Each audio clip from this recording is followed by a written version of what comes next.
Good morning, everyone. I am Sarthi Goel, and today we are talking about the construction quality at site. So, one of my key jobs at site is to review and maintain the quality. So, first of all, I would tell you how important is quality at site. Civitec has been a prominent name in terms of quality and delivery that we do, and quality is something that is very close to my heart at site, which I personally oversee and maintain. Quality is one thing that starts from the procurement, which is the basic step. तो जो हम procurement करते हैं अपना, जो जिसमें मेरी purchase team भी इन्वॉल्व है, मेरी स्टोर टीम भी इन्वॉल्व है, वो एक बहुत ही क्रूशियल फैक्टर है क्वालिटी को इंटैक्ट रखने के लिए. उस प्रोसेस को मैं पर्सनली ओवरसी करता हूँ और इनफैक्ट मैंने ही गाइडलाइंस एस्टैब्लिश करी हैं towards the people and the process, so that कि हम वो क्वालिटी प्रॉपर्ली मेंटेन कर सके, साइट पे और डिलीवर कर सके. फर्स्ट ऑफ ऑल, जो भी रॉ मटेरियल्स हम परचेज कर रहे हैं, they are the best of qualities that I can guarantee you, and also we are sourcing it at a premium. तो हम एक प्रीमियम देते हैं हर मटेरियल पे, सो दैट कि हम वो क्वालिटी अपनी बेस्ट सोर्स कर सके मटेरियल की. बिकॉज अगर मटेरियल अच्छा सोर्स होगा तभी तो एंड प्रोडक्ट अच्छा बन के आएगा. तो बहुत ज़रूरी है कंज्यूमर को जानना कि हम किस तरह अपना मटेरियल सोर्स कर रहे हैं, सो दैट जिस घर में वो ऑक्यूपाई करेंगे, जिस घर में वो अपना पूरा स्टार्ट करना चाहते हैं एक लाइफ का न्यू चैप्टर, वो घर किस फाउंडेशन पे बना है, किन चीज़ों पे बना है, वो जानना बहुत ज़रूरी है. सो जब हमारा सामान यहाँ से ऑर्डर होने से पहले ही we personally meet with the vendors, चाहे हम एक रॉ मटेरियल सोर्स कर रहे हो, एग्रीगेट सोर्स कर रहे हो, ब्रिक सोर्स कर रहे हो, we personally know these guys. They know what they want and we know how to fulfill their requirements. So their process is flawless, I would say, and very effective, I would, in terms of practicality. For example, for any requirements, the procurement process goes through their purchase heads. They issue a purchase order which is specific to the product they require, with all the terms and conditions being handed over to us prior to the delivery, and it helps us in delivering and ensuring that the same product is delivered on time. मेरा काम raw material supply करने का है. Mainly मेरी supply कोर्सेंट है, जो RMC का एक मेन पार्ट्स है. स्ट्रेंथ के लिए, बिल्डिंग की स्ट्रेंथ के लिए जो कोर्सेंट एक मेन पार्ट आता है. कोर्सेंट की क्वालिटी वाइज इनका बहुत अच्छा है. पहले मटेरियल आएगा, उसको ग्रेडेसिंग करेंगे, जोन 2 का मटेरियल्स लगाते हैं. उसमें ग्रेडेसिंग में अगर कोई डिफेक्ट है, ग्रेडेसिंग के पैरामीटर पास नहीं हो रहे हैं, तो उसको वापस करेंगे, अनलोड नहीं करेंगे. बशर्ते लोड अनलोड वही होगा मटेरियल जो इनके पैरामीटर में क्लियर होगा.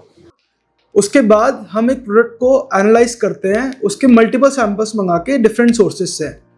हमें अगर प्रोडक्ट पसंद आता है कि हाँ ये हमारे क्वालिटी पैरामीटर से मैच कर रहा है, उस प्रोडक्ट को हम फिर उसके बाद फाइनल करते हैं अपने एंड से. Then my purchase team gives them a purchase order. उसमें बहुत स्पेसिफिकली मेंशन करते हैं हम ये चीज़ कि हमें इस क्वालिटी पैरामीटर के अंदर मटेरियल चाहिए. लैब हमने सेटअप करी हुई है साइट पर. उसमें क्या है, जैसे हमारी टाइल्स आई, टाइल्स में हमारे ब्रांड्स हैं 2. ओरिएंट की भी हमारे पास टाइल्स आ रही हैं, उसके बाद हमारे पास सोमानी की भी टाइल्स आती हैं. हम पीओ में मेंशन कर देते हैं कि इतनी थिकनेस होनी चाहिए टाइल्स की. टाइल्स क्या है, जब लैब में जाती है, उनका सैंपल जाता है, जब वो अनलोड होने से पहले वो थिकनेस चेक करते हैं, डायमेंशन चेक करते हैं, प्रॉपर बैच नंबर मैच होता है, कलर्स वेरिएशन तो नहीं आ रहे. ये सारी चीज़ें जब मैच होती हैं, उसके बाद ही हमारी लैब से रिपोर्ट आती है कि ये गाड़ी अनलोड होगी. अगर उसमें कोई भी डायमेंशन में डिफरेंस आ रहा है, कुछ भी पैरामीटर प्लस माइनस नहीं हो रहे हैं एज पर हमारे पीओ के अकॉर्डिंग, तो मटेरियल हम रिजेक्ट कर देते हैं, वो वापस चले जाता है. Even if a reference is there or my friend is there, जो बहुत काम कर रहे हैं बिल्डिंग मटेरियल का इस टाइम, हम हमारे क्वालिटी पैरामीटर इंटैक्ट है, हम बिल्कुल भी उसको डेविएट नहीं करते. चाहे कोई भी फ़ोन कर ले या फिर कोई भी बोल दे कि आप उधरवा लो प्लीज़, बिकॉज ये पैरामीटर हमारा फिक्स्ड है. सेकेंडली, जब टीम परचेज ऑर्डर बना देती है यहाँ से और क्वालिटी हम इंश्योर कर देते हैं कि क्या पैरामीटर में चाहिए, उसके बाद फिर वो साइट पे आता है मटेरियल. आने के बाद भी हमारे 2 सेट ऑफ चेक्स हैं जो हम जिसको हमने प्लेस कर रखा है साइट पे. The first check would be कि सबसे पहले स्टोर टीम एनालाइज करती है कि जो हमने परचेज ऑर्डर जिस क्वालिटी से बनाया है और जो मटेरियल है उसकी स्पेसिफिकेशन, डाया, साइज सब चेक होती है. उसके बाद वो पास ऑन किया जाता है क्वालिटी टीम को. क्वालिटी टीम उसकी लैब टेस्टिंग करती है, उसे रिव्यू करती है और उसके बाद ही वो मटेरियल अनलोड होता है.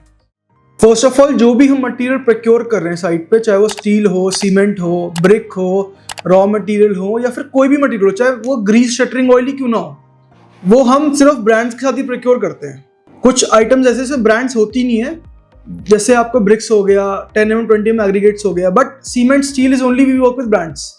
तो जब मेरे को ब्रांड एक अश्योरेंस देती है कि obviously they have established themselves in the market, वो काम कर रहे हैं क्वालिटी पैरामीटर्स पे गवर्नमेंट गाइडलाइंस के अंडर, और एक क्वालिटी टेस्टिंग करके देते हैं हमें, वो MTC कहते हैं, material test certificate they provide us with every source that they give us with every batch.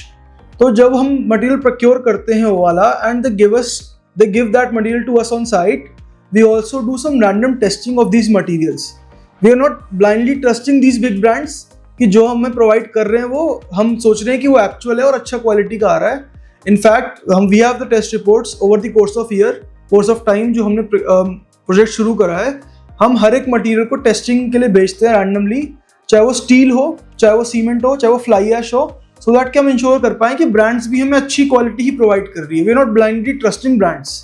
Second of all, जो हमारी ब्रांड्स नहीं है, 10mm 20mm ब्रिक्स, जैसे आपने बोला ब्रिक्स का कैसे होता है, because bricks is something which is made in kilns, तो वहाँ पर क्या है, कोई क्वालिटी पैरामीटर, टेस्टिंग पैरामीटर नहीं है, कोई हाईटेक टेक्नोलॉजी नहीं है। तो ब्रिक्स जब हमारी साइट पे आती है, सबसे पहले we check the size of the brick, उसके बाद हम सिर्फ एक ग्रेड 1 ब्रिक्स, जैसे क्लास A ब्रिक्स जिसे कहते हैं, हम वही प्रोक्योर करते हैं, उसी के ही हम परचेज ऑर्डर बनाते हैं। हम कोई भी second class, third class bricks नहीं यूज करते साइट पे। इनफैक्ट इसमें क्या है, bricks is a filler material at site, उसमें कोई स्ट्रेंथ पैरामीटर नहीं है हमारा एज सच कि हमें उतनी स्ट्रेंथ रखनी है ब्रिक की, because it is not a load bearing factor. Bricks is a filler material जो हम प्रोक्योर कर रहे हैं, तो उसमें क्या है, कोई हमारे पास स्ट्रेंथ का पैरामीटर नहीं है कि हमारा 8 न्यूटन पर mm किलोन्यूटन पर mm स्क्वायर की ब्रिक भी चल जाएगी स्ट्रेंथ में। बट हम PO में स्पेसिफिक मेंशन करते हैं अपने कि 11 की स्ट्रेंथ चाहिए हमें क्लास A की, सो दैट कि ब्रिक की वाटर एब्जॉर्प्शन कम हो और सीपेज के चांसेस रिड्यूस हो। इसका पीछे ये रीजन है। तो जब ब्रिक्स आती है साइट पे तो 3 टेस्ट होते हैं उसके। One is the water absorption test जो हम साइट पे करते हैं, जिसमें हम पहले ब्रिक को पानी में डाल के रखते हैं, फिर हम माइक्रो में डाल के रखते हैं, फिर देखते हैं कि कितना एब्जॉर्ब करा ब्रिक ने। Second test would be it is soundness test.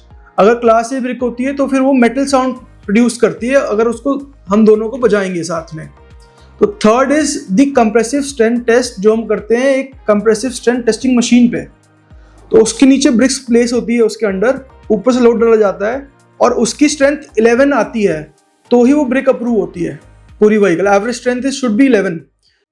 Brick test करते हैं, उसकी कंप्रेसिव स्ट्रेंथ जो स्टैंडर्ड होती है वो 10 न्यूटन पर mm स्क्वायर होती है, लेकिन हम लोग अपनी क्वालिटी को बेहतर करने के लिए 12 न्यूटन पर mm स्क्वायर तक ईंटे का कंप्रेसिव स्ट्रेंथ ले लेते हैं। 11 is something even the code mentions कि 10 आ रही है, इट इज क्लास 1 ब्रिक। अगर 10 स्ट्रेंथ भी आ रही है उसकी किलोन्यूटन पर mm स्क्वायर, बट हम अपना पैरामीटर 11 लेके चलते हैं सो दैट कि हम जो फैक्टर ऑफ सेफ्टी है वो भी साइट पर मेंटेन कर सके due to unideal conditions at site.